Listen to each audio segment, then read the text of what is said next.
Hello students, in the previous class we have started the first chapter thermodynamics first.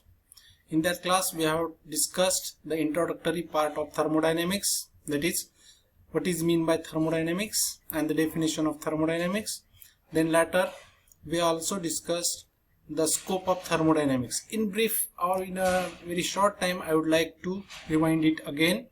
Thermodynamics is the branch of science which deals with the study of different forms of energy and the quantitative relationship between them is called a thermodynamics. It is also associated with the flow of heat accompanying any process or any chemical reaction. Means during the process the system or surrounding may exchange their energies.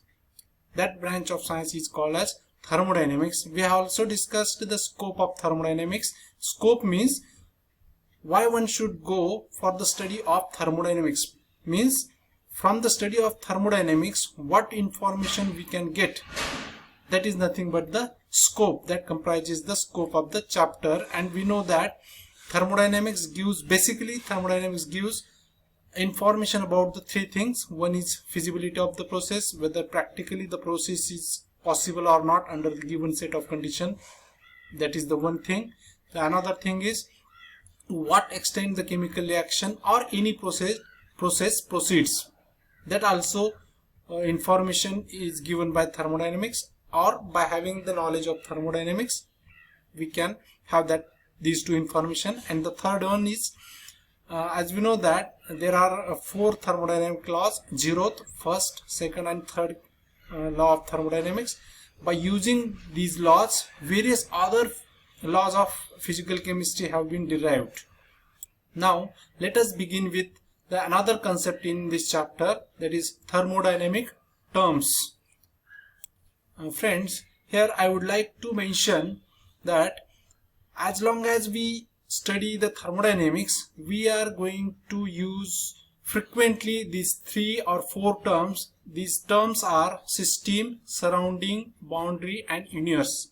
And in this slide, by using this picture alone, I will try my level best to clear or to make you understand the concept easily.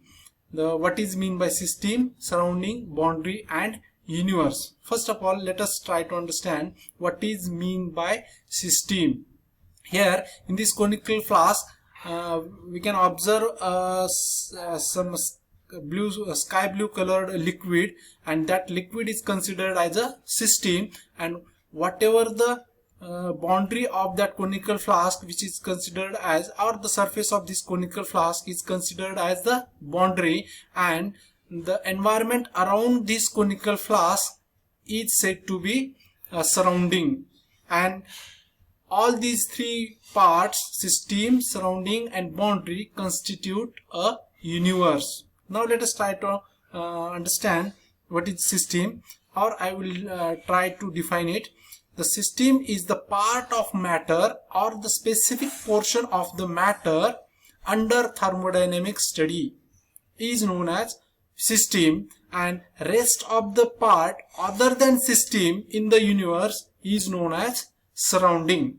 Let us try to understand these two terms. System is a specific portion of the matter. That means suppose we are studying the chemical reaction which is going on in this conical flask, and this reaction mixture, or we observe the liquid, it is considered as the system, because we are going to study what type of changes are going to occur during the chemical process in this reaction mixture. That is why it is considered as the system. And the rest of the part, like the pressure, the temperature outside this conical flask, is considered as the surrounding. That is why surrounding, thermodynamically, the surrounding, the definition of surrounding is given as the rest of the part other than system in the universe is called a surrounding. And system is the part of matter, the specific portion of the matter under thermodynamic observation is known as system.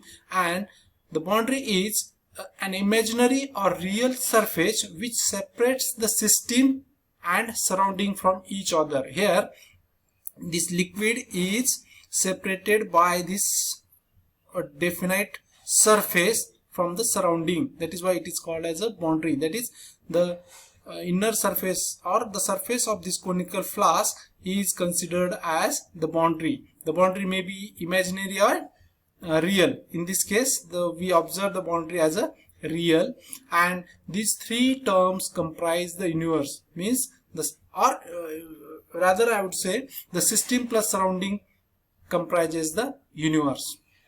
Let us see the definitions of each term on the next slide. Here, system. A system may be defined as any specific portion of the matter under the study which is separated from rest of the universe with the bounding surface. The system may consist of one or more substances. As I said that in the conical flask, we don't know whether it is it consists of only one liquid or it is a mixture of two or more than two liquids. That is why a system may consist of one or more substances. Now the definition is given as a system may be defined as any specific portion of the matter under thermodynamic study. You can simply say that any specified portion of the matter under thermodynamic observation or thermodynamic study is called a system. The next term is surrounding. The rest of the universe which might be in the position to exchange matter and energy with the system is called surrounding. Or this definition, to understand the concept clearly, you can say the surrounding is nothing but rest of the part other than system of the universe is known as surrounding, or in simple words, rest of the part of universe other than system except system, whatever is left, that is considered as the surrounding. And the real or imaginary surface, as I told you, that the surface of the conical flask is considered as the boundary which separates the system and surrounding. And finally, the system plus surrounding comprises the universe. To make it more simpler to understand these terms, I would like to give one more example. That is, let us consider the container in which some quantity of water is taken and we started heating that water. Okay, the container containing water kept on some electrical appliances which provides the heat to that container. Now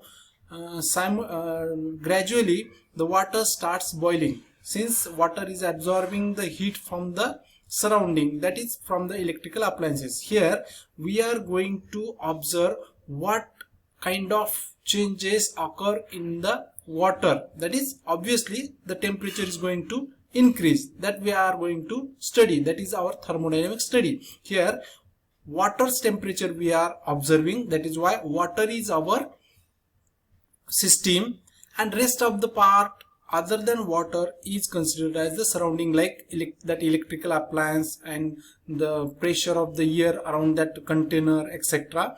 These are considered as the surrounding, and the boundary of the surface of that container is considered as the boundary. Okay, I hope you have understood it thoroughly. Let us proceed further. Another concept in this chapter is types of systems.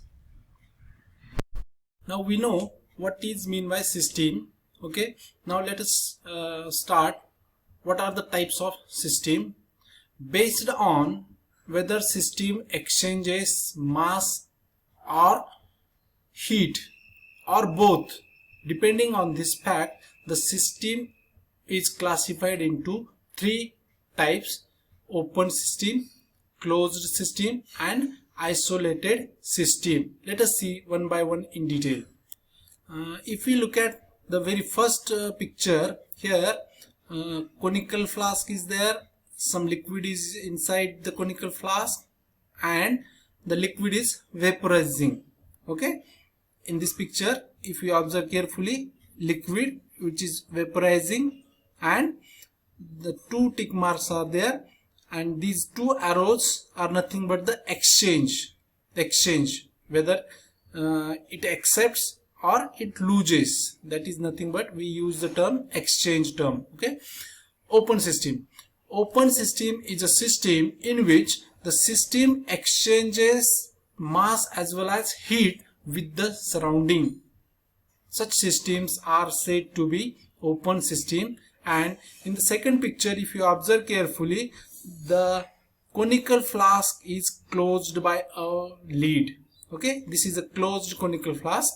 Here the liquid is not vaporizing since it is closed one. That is why here the liquid cannot be exchanged with the surrounding, or the vapors of the liquid are not exchanging with the surrounding, but heat is exchanged with the surrounding, because the glass is thermal conductor. It can absorb the heat from the surrounding, or the temperature of the system is greater than the surrounding, then it may evolve the heat to the surrounding. Okay, now we can define the closed system as the system which do not exchange the mass, but it exchanges the heat energy with the surrounding. Such systems are called closed system. Now I am talking about they are going to exchange the mass or heat during the certain process. Okay, here also again the system in which the process in which the system do not exchange the mass, but it exchanges the heat energy with the surrounding. Such systems are called closed system. And the final and third type of system is isolated system. Here the conical flask is closed as well as it is insulated properly. That is why neither mass nor heat exchanged with the surrounding, means system does not exchange the mass as well as heat with the surrounding. Such systems are said to be isolated system. Let us have the proper definitions of these three types on the next slide. Open system, a system which can exchange matter as well as energy with its surrounding, is said to be open system. In the previous slide we have discussed, here they have used mass instead of use matter. Here they have used heat, and as we know that heat is one of the forms of energy, so we can use matter and energy. Likewise, closed system is also, it can be also defined as a system which can exchange energy but not matter with its surrounding, is called a closed system, which exchanges the energy only but not matter with the surrounding. And isolated system, it neither exchanges matter nor energy with the surrounding. These are the three types of systems: open system, closed system and isolated system. Just you have to remember the exchange of these this classification is done based on the fact that whether the system during the process exchange matter, energy, or whether it exchange only energy but not matter, or it doesn't exchange matter and energy. If we take the examples of each type, then I would say a hot tea in a cup kept on the table is an example of open system. Since the tea is hot, slowly and steadily it exchanges the energy with the surrounding, means it evolves the heat to the surrounding. That means it exchanges the energy, and as well as in the forms of vapors, some quantity of matter, that is the tea, is exchanged with the surrounding, means vapors are evolved into the surrounding. That is why it exchanges matter in the form of vapors and energy in the form of heat. That is why a hot tea in a cup kept on the table is an example of open system. Now let us look at the closed system. Example of closed system: just put a lid on that cup in which the hot tea is taken. That is an example of closed system. Okay, we have a hot tea in a cup and just cover the cup with the certain lid, that is considered as a closed